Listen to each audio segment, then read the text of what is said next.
Vou compartilhar aqui um videozinho complementar para vocês entenderem bem essa questão do experimento de Rutherford. Professora, o módulo que a gente está trabalhando é o módulo 4 ou 5?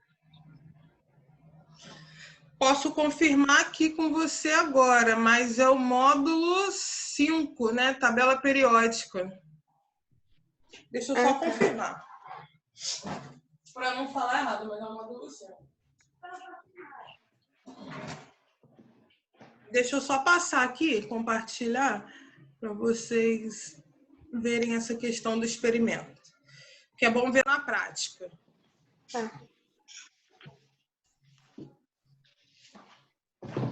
Apareceu para vocês aí a tela? Sim. Ótimo.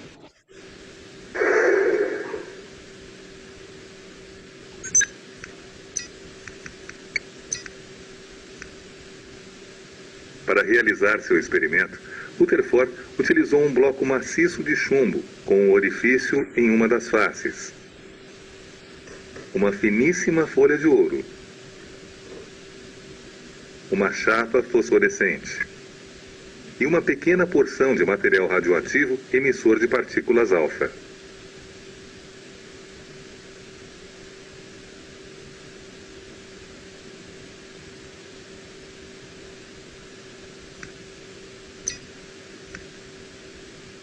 Com base em seu experimento, Rutherford constatou que a grande maioria das partículas alfa atravessa a folha de ouro em linha reta.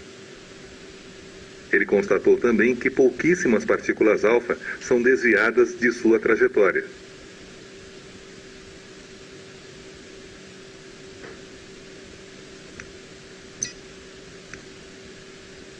Com base nos resultados de seu experimento, Rutherford propôs um modelo teórico para o átomo. Como a maioria das partículas alfa atravessa a folha de ouro, Rutherford concluiu que o átomo não é maciço, mas apresenta mais espaço vazio do que preenchido. Como algumas partículas alfa não conseguem atravessar a folha de ouro, ele concluiu também que o átomo tem uma região massiva que chamamos núcleo. O núcleo é formado por partículas de carga elétrica positiva, chamadas prótons, e desviam as partículas alfa positivas por repulsão elétrica. Ao redor do núcleo há uma região chamada eletrosfera, onde se encontram os pequeninos elétrons de carga elétrica negativa. A proporção entre as partículas que atravessam a eletrosfera e as que são desviadas pelo núcleo permitiu estimar que o raio de um átomo de ouro é cerca de 10.000 vezes maior que o raio do núcleo.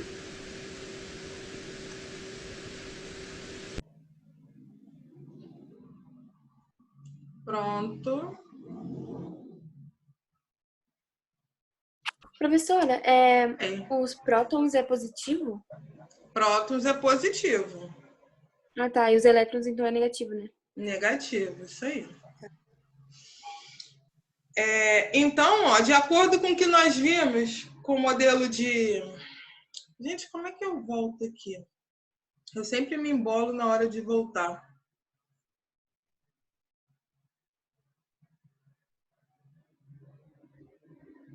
Não estou vendo vocês.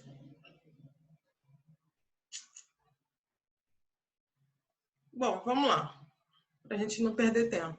Então, ó, de acordo com o que está sendo proposto hoje na nossa aula, o que a gente deve entender como um todo? Primeiro, a estrutura do átomo, proposto por Rutherford Bohr, né? Que é o nosso capítulo aí só confirmando. De fato, é o módulo 5 mesmo, capítulo 3, tá? Que a gente fala aí do modelo proposto por Rutherford Bohr. E aí, a partir desse experimento que eu passei para vocês, que a gente denomina como bombardeamento de partículas alfa em uma fina lâmina de ouro, Rutherford ele derrubou os experimentos que vinham sendo realizados anteriormente, falando que o átomo era uma esfera maciça, indivisível, e que a estrutura, que é o que foi denominado por Dalton, como o modelo da bola de bilhar. Depois vem os estudos do Thomson, definindo aí como o modelo do pudim de passas, que dizia o quê? Que o átomo era uma esfera carregada positivamente, com partículas negativas distribuídas homogeneamente em seu interior. Aí Rutherford veio com seu experimento e demonstrou que não, que existe sim um núcleo composto por carga positiva, o próton, e uma eletrosfera aí carregado negativamente. E que a distância entre núcleo e eletrosfera ele denominou como sendo o quê? Como gigantesca.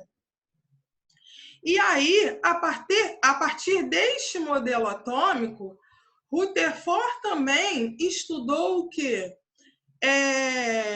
A emissão de energia promovida por essas partículas negativas que se encontravam na eletrosfera. E aí a gente começa a falar dos espectros atômicos. Deixa eu só abrir aqui o livro. Vocês estão vendo o livro que eu estou compartilhando? Sim. Perfeito. Que é o livro de vocês, tá? Capítulo 3 aí, do módulo 5. Ele coloca aí como introdutório, falando aí do modelo de Rutherford-Bohr, os espectros atômicos. E aí, para nosso entendimento, o que ele deixa claro aí nesse capítulo? Primeiro, o átomo, de acordo com Rutherford, ele é composto por núcleo e eletrosfera. Na eletrosfera, que é onde a gente vai encontrar os elétrons. E esses elétrons, quando eles recebem uma carga de energia, o que acontece? Eles emitem um espectro atômico característico.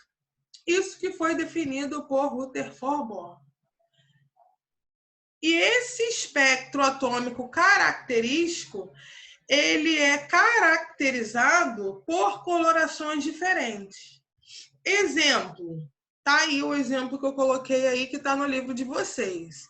Os fogos de artifício estão presentes em festejos e comemorações por seus efeitos espetaculares de luzes e cores. São dispositivos com carga explosiva, em geral pólvora, que os impulsiona para o salto com certa quantidade de sais, responsáveis pelas diferentes cores e efeitos que surgem nas explosões. O que eu quero dizer com isso? Eu não sei se vocês lembram da aula da semana passada, que os elementos estão organizados na tabela periódica em suas respectivas famílias devido ao quê? A propriedades químicas semelhantes. Então, por exemplo, se a gente pegar lá os elementos da família 1A, o que nós temos lá? Hidrogênio, lítio, sódio, potássio, rubídio, césio, franco, todos aqueles elementos terminam com um elétron na camada de valência. Cada elemento daquele está me indicando o quê? Que quando ele formar sais e esses sais receberem uma certa quantidade de energia, cada sal daquele determinado elemento vai ser característico, vai ter uma coloração característica. E aí, o que envolve isso? Envolve a quantidade de elétrons que eles têm na última camada, que é o que a gente denominou na nossa última aula como camada de valência, e a quantidade de períodos que cada elemento possui, a quantidade de camadas, que é o que a gente vai ver mais à frente, quando a gente começar a estudar na próxima aula, configuração eletrônica aprofundada. Que quando, de acordo com Rutherford, se o elemento ele tem se ele está lá no segundo período, está indicando que ele tem 2 camadas, então, quando ele absorver energia, ele vai emitir uma caracterização, uma cor característica. Essa cor característica vai estar diretamente relacionada ao quê? Às suas propriedades químicas semelhantes. E quando eu falo de propriedades químicas semelhantes e dessa coloração característica, a gente tem que entender o que seria essa coloração. Essa coloração é o que a gente denomina como espectro eletromagnético. E o que seria esse espectro eletromagnético? É a energia que é emitida após um determinado composto, um determinado elemento absorver uma energia externa. E essa energia liberada pelo composto, ela é liberada na forma de luz. E essa luz característica é o que a gente chama de radiação eletromagnética. E aí o que a gente tem que entender? Que todas as radiações eletromagnéticas de diferentes comprimentos de ondas e frequências vão compor um espectro eletromagnético. Então, todo espectro eletromagnético é como a gente pode observar aqui, ó. É como se fosse essa onda aqui. E aí, essa onda ela é composta por comprimento de onda, que é o quê? O espaço entre um pico desse e o outro pico da outra onda. E isso aqui, ó, é o que a gente chama como amplitude de um espectro eletromagnético. Caramba, Cristiano, eu não estou entendendo isso direito. Calma, que o que quer dizer isso? A luz branca, por exemplo, que é o que a gente visualiza, ela é composta por diferentes espectros eletromagnéticos, que é o que a gente fala de comprimentos de onda. Cada coloração dessa, por exemplo, violeta, qual o comprimento de onda? 420. Azul, qual o comprimento de onda? 470, que é o que vocês estão visualizando aí. E o que seria esse comprimento de onda? Que é essa característica por essa coloração que nós estamos vendo aqui. Seria isso aqui, ó. O comprimento de onda, o espaço entre um pico e um outro de um espectro eletromagnético. Deu para entender, gente?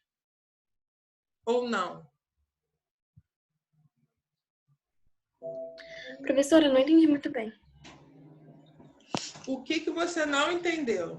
O que seria o quê? A onda. A onda. O que é essa onda? É a luz. Quando a gente fala comprimento de onda, espectro eletromagnético, o que a gente está representando? É a luz. É o comportamento da luz na versão quê? Microscópica. E essa luz, Cristiane, ela é gerada da onde? Ela é gerada dos elétrons. E aí, deixa eu só voltar aqui, que eu vou fazer no quadro para vocês entenderem melhor. Como que eu volto para a minha imagem no quadro? Vocês estão me vendo? O quadro? Sim? É só botar para, tipo, fixar a sua imagem. Porque como que seria esse comportamento? Olhem para cá. De acordo com Rutherford Bohr, eu tenho núcleo atômico e esse núcleo ele está no centro do átomo, e aí eu tenho a eletrosfera. Então, vamos supor que eu tenho um elétron numa segunda camada de valência, no segundo período do átomo. E aí, o que acontece? Esse átomo, ele recebe uma energia, tá? Ocorre aí uma emissão uma absorção de uma energia externa. Esse meu elétron, o que vai acontecer com esse elétron quando ele absorve energia? Ele vai saltar para uma camada externa do meu átomo. Então, aqui, esse processo é o que a gente chama de absorção de energia. Ele está absorvendo energia e ele solta para um período quântico externo. Quando ele retorna para o seu estado de origem, que é o seu estado fundamental, ele emite luz. Que luz é essa? É esse espectro eletromagnético que nós acabamos de ver. Então, quando ele denomina o espectro eletromagnético como diferentes comprimentos de onda e frequência, ele está falando o quê? Da luz emitida, comportamento esse promovido por quê? Por transição eletrônica. Caramba, Cristiane, isso não é fácil. Não, não é simples assim. Mas como que eu sei se o átomo ele vai emitir luz ou não? Então, todos os metais, né, que eles possuem aí elétrons na camada de valência, eles vão ter esse comportamento aí de acordo com o modelo de Rutherford de emitir luz característica. Então, o sódio vai emitir uma luz característica. O lítio vai emitir uma outra luz característica. O frâncio, também outra. Cada um vai ter uma coloração diferente. Se a gente estivesse na aula presencial, teríamos como nós fazermos esse experimento no nosso laboratório. Que a gente coloca uma pitadinha de cada sal característico de um determinado átomo, e quando a gente absorve energia, a gente vê a cor da chama diferente. E como que esses átomos vão absorver energia? Através de uma fonte externa. Na prática, como seria isso? Eu pegaria um sal, por exemplo, cloreto de sódio, sal de cozinha, e eu iria aquecer esse meu sal. Eu colocaria um pouquinho desse sal na chama. E quando eu colocasse na chama, o que vai acontecer com o meu sal? Ele vai absorver calor. Quando ele absorve calor, ele vai emitir uma luz característica. Sim ou não? Oi? Pode repetir, por favor? Qual parte? É da coloração? O exemplo que eu dei? Então, vamos supor, eu tenho lá no laboratório um equipamento que a gente chama de... Pode ser uma pinça, vamos supor assim, alça de platina é o nome, lembrei. Que é igual uma pinça, como se eu pegasse uma caneta, fosse lá e pegasse uma pitadinha de sal. Sal de cozinha, composto por cloreto de sódio. Eu vou pegar essa minha pitada de sal e vou levar a chama. Quando eu levo a chama, o meu sal, o que acontece? A chama, ela é o quê? É uma fonte de energia na forma de calor. O meu sal, ele vai fazer o quê? Ele vai absorver energia. Essa absorção de energia promove a emissão de uma luz característica. E aí, o que eu falo para vocês? Todos os sais, eles vão ter a emissão de uma luz característica. Por quê? Porque eles são formados por átomos Átomos esses, que são os cátions, né, que estão lá na família do 1A, na família 2A, que vai ter um espectro de onda característico. E esse espectro ele é emitido como? Quando ocorre uma excitação do elétron, que está lá na eletrosfera, para um estado de energia o quê? Superior. E isso só é promovido com a absorção de energia. Sim? Ah, Sim ou não? Professora, quando a senhora estava explicando para Amanda, a senhora falou que o sal absorve energia das chamas? Sim, sim. O sal. É porque eu vou colocar o sal diretamente na chama. E aí, não é que o sal absorve energia da chama. O que acontece? O sal ele é formado por quê? Por exemplo, cloreto de sódio. Então, eu tenho aí o cátion desse sal é quem? O sódio. Esse sódio vai ser o responsável pela emissão de uma coloração característica. Por quê? Porque ele tem as propriedades químicas semelhantes dele.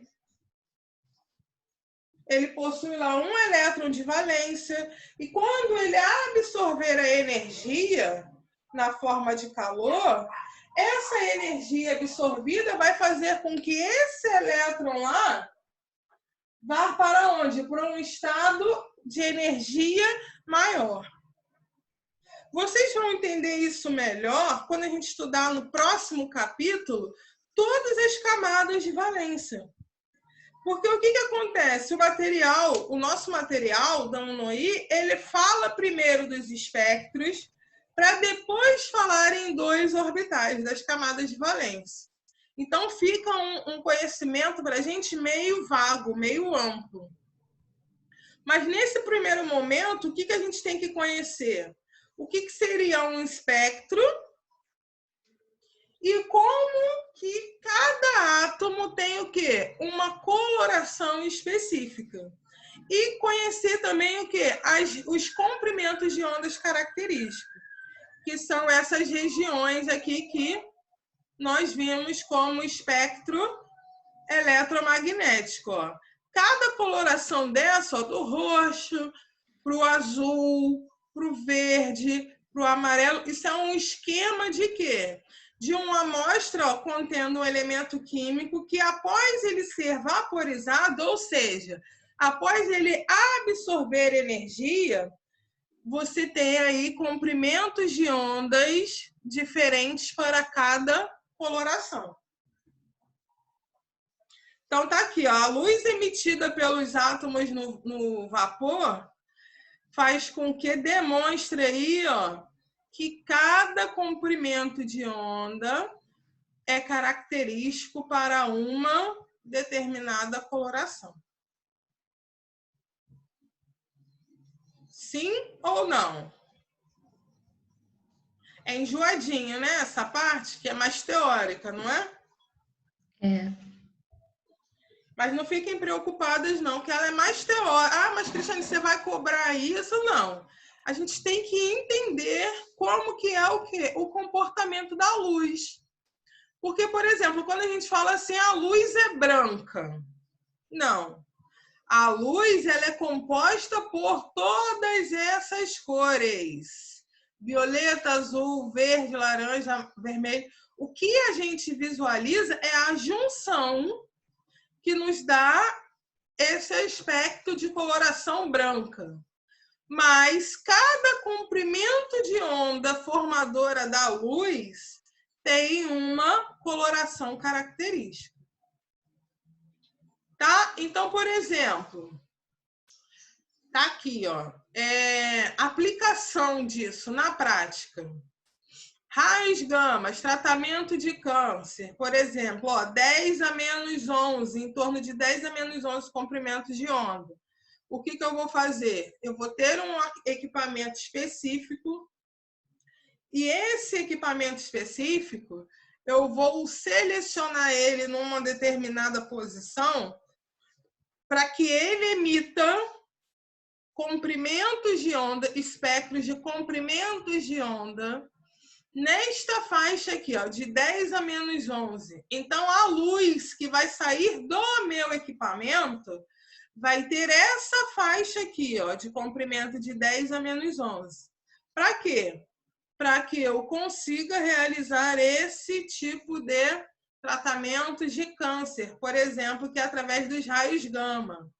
E o que denomina isso para mim? Que esse tipo de intensidade, ela é altamente penetrante. Ela consegue penetrar e pela nossa pele até atingir os nossos órgãos. Coisas que, por exemplo, que a luz visível ela não consegue. Ela tem um comprimento de onda de 10 a menos 7, uma intensidade diferente, e não consegue atingir o quê? Os nossos órgãos. Ela chega até a superfície da pele. Então, assim, isso é só para efeito de entendimento nosso do comportamento da luz em vários comprimentos de ondas diferentes.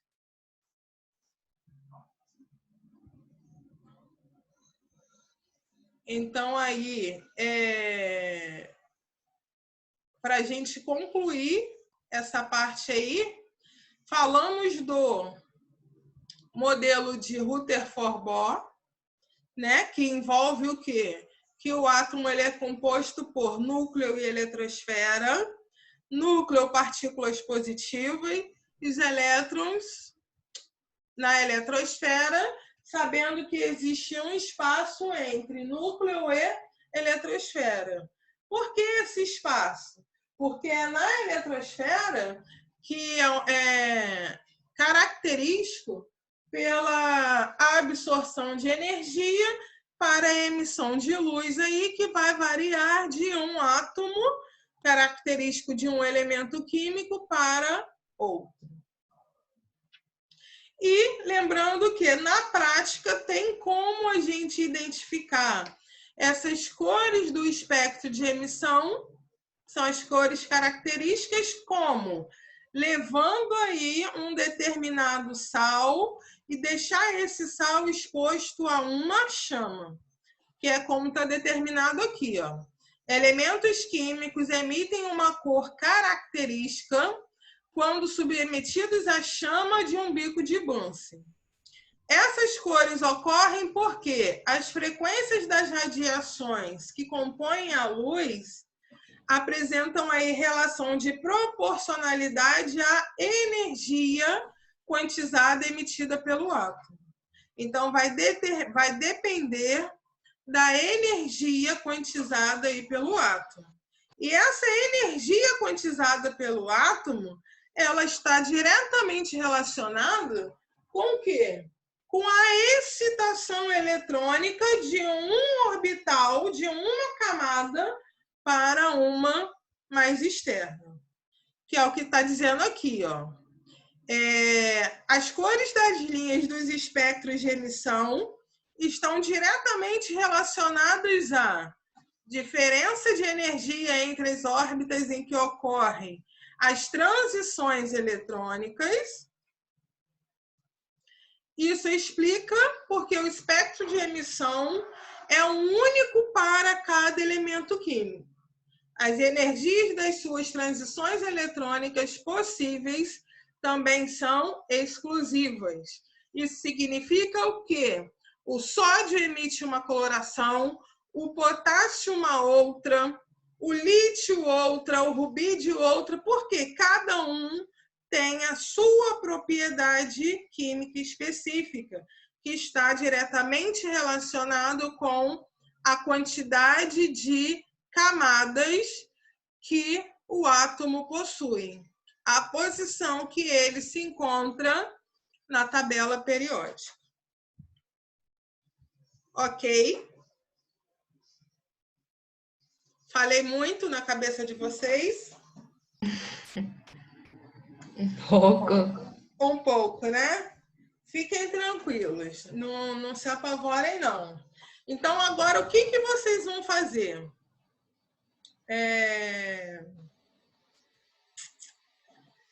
Eu gostaria que vocês lessem com calma, tá? O capítulo são 3 páginas só e façam as atividades. Então, lá, no finalzinho do capítulo 3. Não conseguiu fazer a atividade, enviem a dúvida para mim. E aí a gente, na próxima aula, ou a gente discute ou eu já respondo já pelo fórum. Mas eu gostaria que vocês resolvessem aí os exercícios. Tudo bem? Tudo. O pessoal faltou hoje, né? Fernando. O que esse pessoal está fazendo na vida? Vocês têm contato deles? Por que eles não estão querendo assistir a aula? Professora, eu cheguei atrasada porque eu tava resolvendo um negócio com a minha mãe aqui de casa. Ah, tá, sem problema. Mas o que houve? Alguém sabe? Eu tô sem WhatsApp, então eu não sei. As outras aulas, o pessoal tá assistindo? Ou é só a minha? Não, as outras também tá assim. Não, tá assim. Será que o pessoal tá de férias? Acho que sim.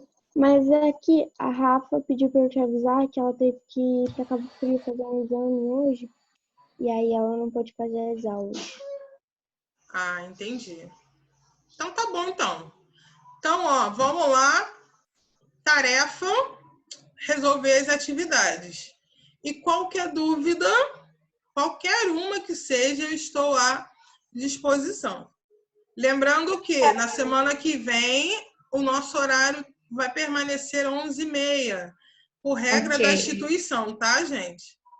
Uhum. Tá. Então, ótimo, perfeito. Um beijo para vocês. Querem fazer alguma colocação? Não. Eu queria saber quais são as páginas. Ah, tá, calma aí. Vou abrir aqui de novo. Eu não gravei de cabeça. É módulo 5, capítulo 3.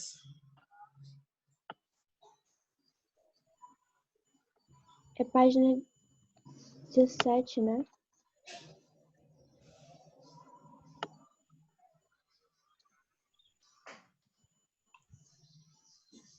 Página 12, tá a teoria, que nós acabamos de ver. E os exercícios estão na página 17. Tá bom. Então tá aí, exercício 1, 2, 3, 4 e 5. Tá. Fala assim, o modelo atômico na primeira sofreu diversas alterações ao longo da história e até hoje é motivo de discussões. O que tal fato revela sobre a construção da ciência e sua relação com a tecnologia no momento histórico? Então, você tem que relatar, né? Falar que o átomo ele era, né, característico como o quê? De acordo com Dalton, a esfera maciça, indivisível, tá? A parte histórica que a gente já viu. E aí, as demais, até a questão 5, que é de múltipla escolha. Qualquer dúvida, vocês enviem para mim. Ok. Ok? Um beijo para vocês. Beijo. Beijo. Tchau. Tchau. Tchau. Beijo.